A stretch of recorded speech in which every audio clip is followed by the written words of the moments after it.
हे guys good morning. तर सकाळ सकाळ सगळी फ्रेश वगैरे झालो आणि पहिले तर घेतला टिफिन वगैरे बनवून निहारिकाचा. नंतर मग तयारी वगैरे केली आणि निघालो पनवेलला जायला.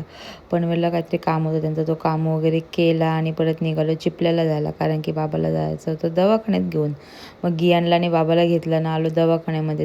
नंतर डॉक्टरने दिली मस्त चिठ्ठी वगैरे लिहून गोळ्या औषधं घेऊन. मग पहिले तर सोडलं बाबाला आणि गियानला घरी आणि आलो घरी.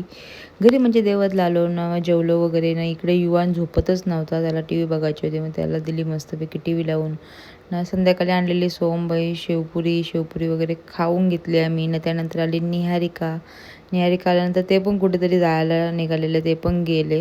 आणि निहारिकाला एक साईडला जेवायला दिलं. निहारिका पण टी व्ही बघत होती. नंतर मग हे दोघं क्लेसोबत खेळत होते आणि युवानला अजिबात झोप येत नव्हती ना. त्याला नुसतं खायला पाहिजे होतं, मग तो खायचा होता लसूण चिवडा. त्यानंतर मग अजिबात म्हणजे अजिबात एवढी मस्ती करत होता का हिशोबच नाही. मग उठला आणि लाईट वगैरे लावायला सांगलेलं, मध्ये तर नाचायला लागला.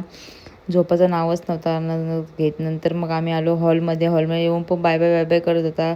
तर चला आजच्या व्हिडिओमध्ये एवढंच.